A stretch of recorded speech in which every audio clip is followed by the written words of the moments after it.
Ini dia cara aku stay langsing, nggak pakai drama. Hai sahabat Das, balik lagi bareng aku Dini Anjungsari di Das Insight. Kalian pasti udah nonton kan video aku sebelumnya? Tips diet tanpa stres. Gimana perjuangan aku nurunin berat badan. Nah, di video kali ini aku mau bocorin part 2-nya. Gimana caranya aku bisa stay langsing, nggak pakai drama. Tetap happy dan konsisten ngejalanin pola hidup sehat yang udah aku terapin di awal diet. Tapi sebelum itu, nonton video ini sampai habis, like, komen, dan subscribe YouTube channel ini supaya kalian bisa update terus episode-episode terbaru kita.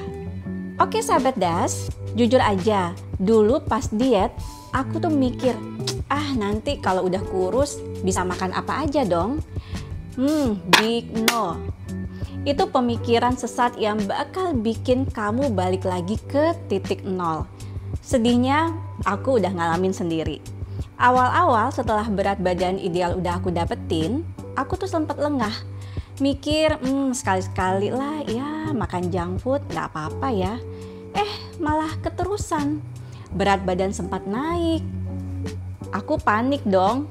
Langsung deh flashback ke masa-masa diet yang penuh dengan air mata dan keringat. Disitulah aku sadar, ternyata konsistensi itu kuncinya. Nah, kebiasaan positif selama diet itu harus terus jadi lifestyle, bukan cuma proyek sementara. Dan ini udah aku jalani selama 2 tahun. Gimana caranya biar konsisten? Ini trik dari aku. Yang pertama, cari makanan pengganti yang sehat. Aku mengganti nasi dengan beras porang. Wajib masukin protein, sayur, dan buah dalam menu makanan. Lebih memperhatikan nutrisi makanannya. Yang kedua, ingat tujuan awal. Kalau lagi males atau pengen nge-cheat, aku selalu ingat perjuangan aku dulu. Ingat outfit lama yang gak muat, ingat sakit migrain, ingat lutut sakit, ingat rasa gak pede. Itu jadi reminder biar aku gak nyerah. Yang ketiga, lingkungan yang positif. Ini penting banget.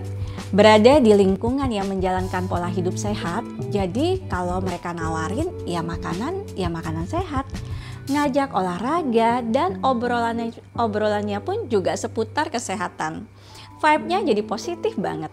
Nah, ini dia nih salah satu senjata rahasia aku biar berat badan tetap di jalur yang benar, yaitu intermittent fasting dan water fasting. Ini udah jadi ritual wajib aku selama 2 tahun terakhir ini. Nah, dulu pas diet aku udah mulai intermittent fasting. Nah, sekarang aku tetap jalanin. Nah, intermittent fasting itu aku biasa pakai metode 16-8. Jadi, jendela makan aku di jam 5 sampai jam 11 malam. Sisanya aku puasa. Nah, kenapa intermittent fasting ini ngebantu banget buat mempertahankan? Yang pertama, yaitu mengontrol nafsu makan. Jujur, kalau intermittent fasting, perut itu udah terlatih buat nggak minta makan di jam-jam puasa. Jadi nggak gampang kalap. Yang kedua, bakar lemak jadi lebih efektif. Konon saat puasa, tubuh kita itu lebih efektif bakar lemak buat jadi energi. Jadi metabolisme juga tetap on point. Yang ketiga, nggak ribet. Jujur, ini salah satu yang paling aku suka. Nggak perlu mikirin sarapan, makan siang, jadi lebih hemat waktu, energi. Tinggal minum air putih aja. Aku juga menjalani water fasting. Ini levelnya memang lebih tinggi daripada intermittent fasting. Aku biasanya lakukan 2-3 hari dalam 1 minggu. Jadi seharian itu cuma minum air putih tanpa makanan. Ini challenging banget, tapi hasilnya ini worth it banget. Manfaat intermittent fasting versi aku. Yang pertama, auto cleansing alias autophagy. Ini nih yang paling juara. Jadi pas kamu water fasting, tubuh itu kayak lagi bersih-bersih rumah. Sel-sel yang sudah rusak, tua, atau nggak berfungsi bakal dibuang, diganti sama yang baru dan yang lebih fresh. Hasilnya badan lebih muda dan sehat luar dalam. Keren kan? Yang kedua, mood dan fokus on point. Percaya atau enggak, water fasting itu bisa bikin otak kamu lebih jernih dan fokus. Nggak gampang ngeblank atau bad mood karena tubuh lagi detoksifikasi. Otak juga jadi lebih enteng buat mikir, jadi ide-ide cemerlang tuh bisa muncul. Yang ketiga, usus auto sehat dan happy. Sistem pencernaan kamu tuh bakal dapet liburan pas water fasting. Nggak ada makanan yang diproses, jadi usus bisa istirahat dan memperbaiki diri.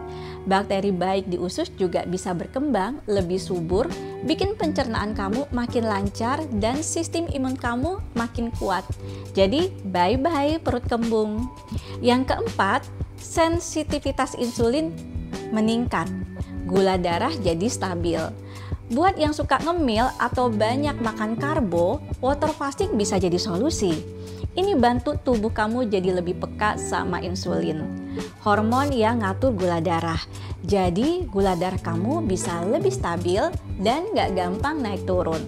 Bikin kamu gak gampang lemes atau craving. Tapi catatan penting ya, kalau mau nyoba water fasting, sebaiknya kamu konsultasi dulu ke dokter atau ahli gizi. Apalagi yang punya riwayat penyakit tertentu, jadi jangan asal ikut-ikutan. Nah, ini nih yang kalian nggak boleh skip juga nih. Olahraga itu jadi candu positif buat aku. Oke, kalau udah ngomongin diet dan puasa, nggak afdol kalau nggak bahas olahraga. Dulu aku tuh sebel banget kalau disuruh olahraga, bawaannya mager mulu. Tapi setelah ngerasain manfaatnya, sekarang olahraga itu udah jadi kayak candu positif buat aku. Dan ini udah konsisten aku lakukan selama 2 tahun ini.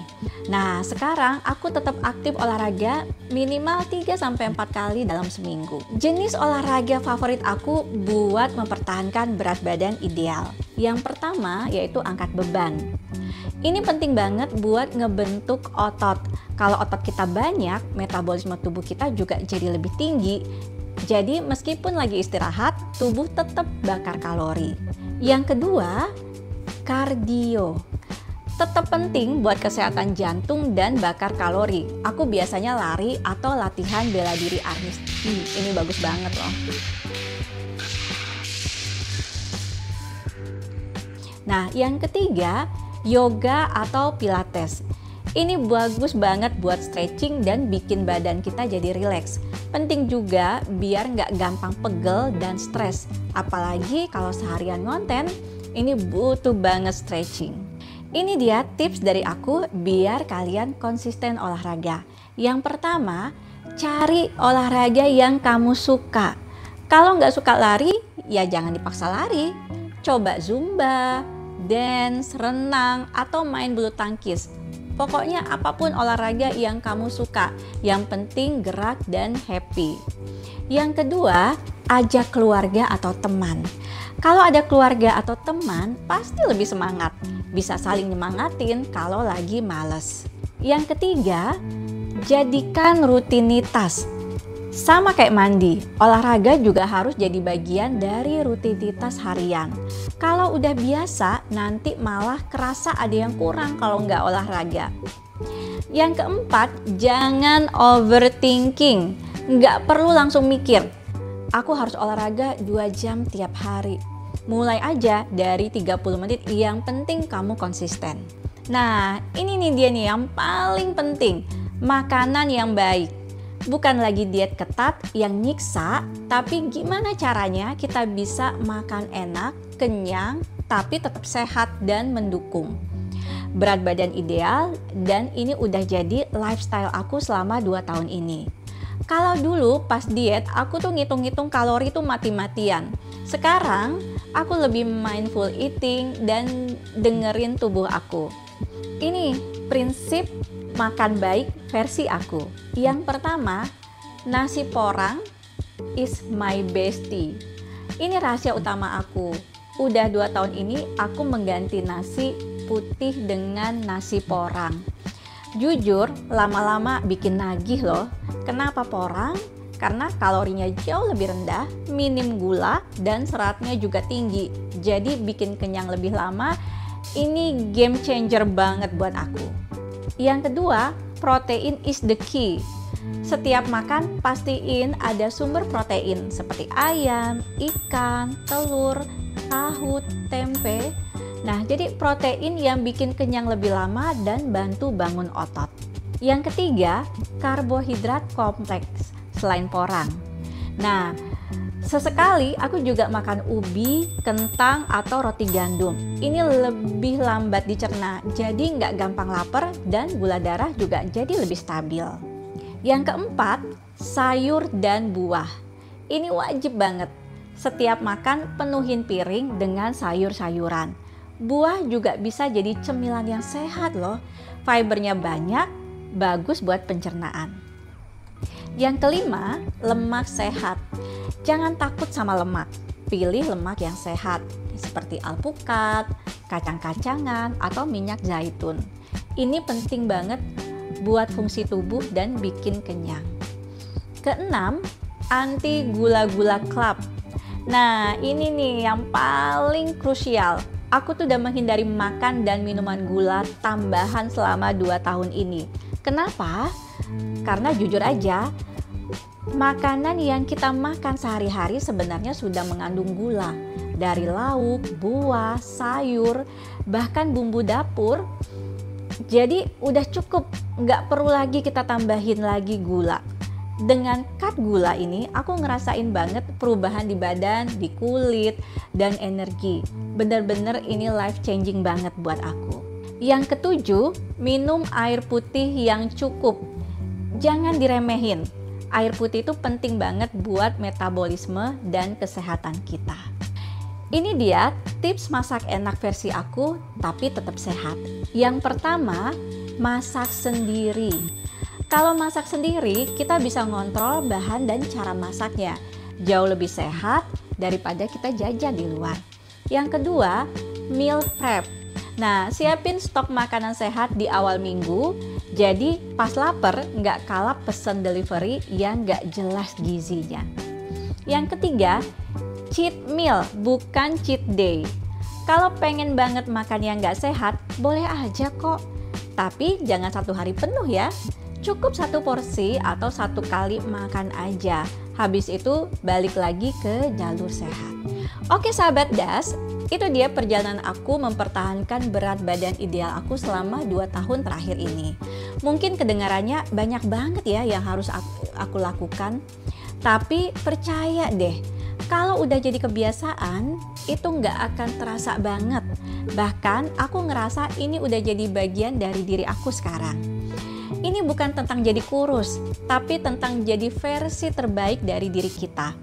Tentang punya energi buat ngelakuin hal-hal yang kita suka. Tentang pede dengan badan sendiri, dan yang paling penting, tentang kesehatan jangka panjang. Nah, ini pesan dari aku. Pertama, cintai prosesnya, bukan hanya hasilnya. Nikmatin setiap langkahnya, setiap perubahan kecil yang kamu buat. Jangan cuma fokus sama angka di timbangan. Yang kedua, jangan bandingkan diri sama orang lain. Perjalanan setiap orang itu beda-beda. Fokus aja sama diri sendiri dan progres kamu. Yang ketiga, kesehatan itu investasi. Apa yang kamu tanam sekarang itu bakal kamu tuai nanti. Jadi investasikan waktu dan tenaga buat kesehatan kamu. Yang keempat, diet bukan penyiksaan, tapi gaya hidup. Kalau kamu merasa tersiksa, berarti ada yang salah. Cari cara yang cocok dan menyenangkan buat kamu. Jadi, buat kalian yang lagi berjuang nurunin berat badan atau yang lagi berusaha mempertahankan, keep going ya. Kalian nggak sendiri. Percaya sama prosesnya, konsisten, dan nikmatin setiap langkahnya. Terima kasih untuk sahabat Das dimanapun berada yang sudah menonton video ini sampai habis. Semoga video ini bisa bermanfaat buat kalian. Sampai bertemu di episode berikutnya.